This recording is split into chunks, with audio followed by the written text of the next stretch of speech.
I think it's important that in family gatherings, parents know exactly how the child feels comfortable. Sometimes it may be reading lips, repeating questions. Sometimes it may be silence using ASL. So I think parents should just be sure, ask their child what's more comfortable for them, and that way they can ensure that they feel comfortable in family gatherings.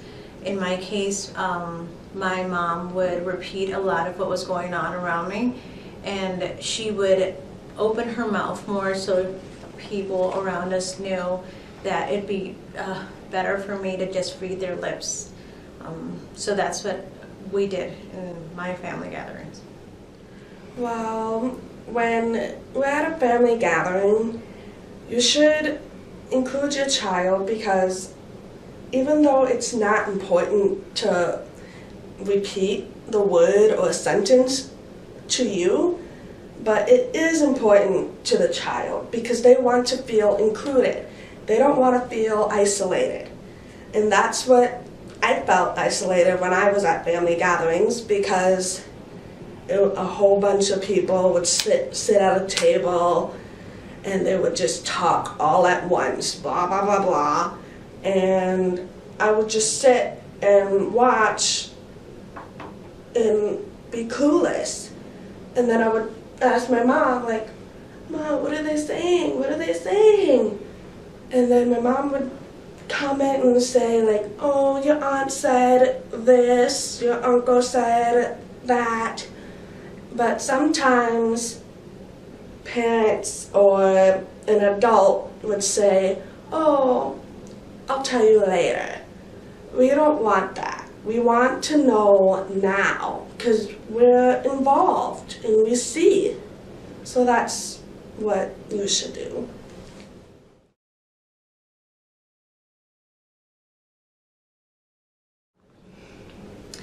Growing up, I wish I had more access to the deaf and hard of hearing community.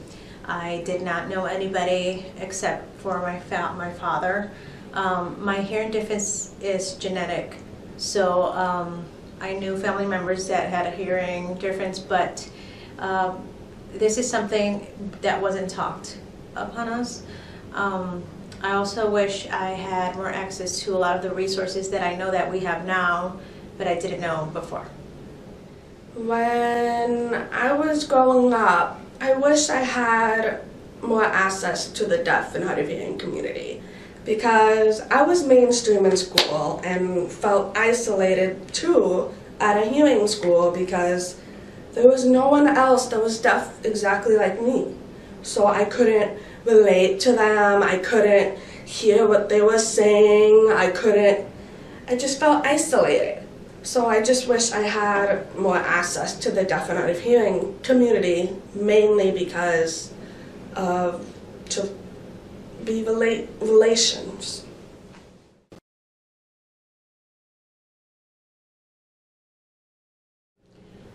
I do not regret getting a cochlear implant surgery.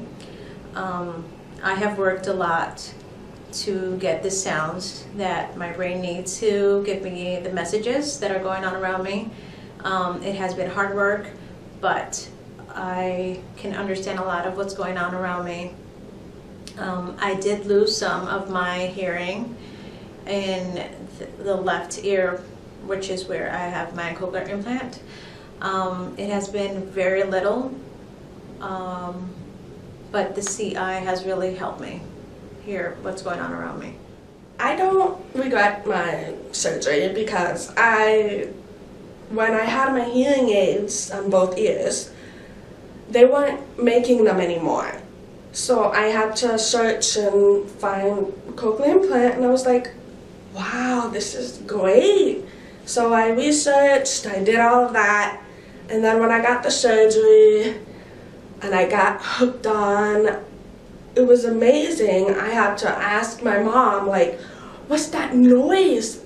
Or, like, what's going on? And my mom would say, oh, that's an airplane, or that's so many different noises that I learned. And so I never regretted it.